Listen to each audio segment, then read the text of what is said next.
నమస్కారం, రుద్రా న్యూస్ కు స్వాగతం.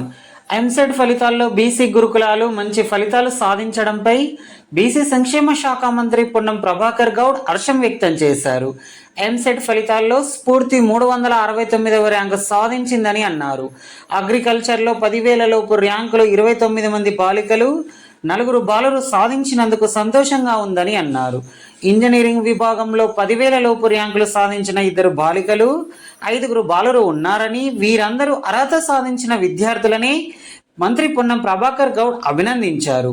వచ్చే విద్యా సంవత్సరం నుంచి విద్యార్థులు మరిన్ని ర్యాంకులు సాధించేలా ఉన్నత నాణ్యత ప్రమాణాలతో విద్యను అందించాలని, విద్యార్థులు మరింత కష్టపడి మంచి ర్యాంకులు సాధించాలని రాష్ట్ర బీసీ సంక్షేమ శాఖ మంత్రి పొన్నం ప్రభాకర్ గౌడ్ ఆకాంక్షించారు.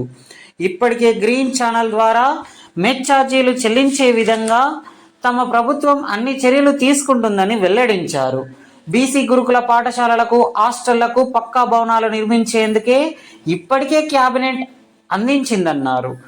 బీసీ గురుకులాల విద్యార్థులు వారి సమస్యలను పరిష్కరించి మరిన్ని ర్యాంకులు సాధించేలా తమ ప్రభుత్వం కృషి చేస్తుందని మంత్రి పొన్నం ప్రభాకర్ తెలిపారు.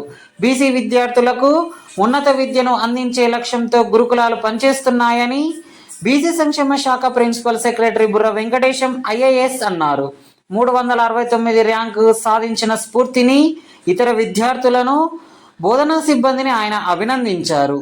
ర్యాంకులు సాధించిన విద్యార్థులను మహాత్మా జ్యోతి బాపులే బీసీ గురుకుల విద్యా సంస్థల కార్యదర్శి బడుగు సైదులు అభినందించారు.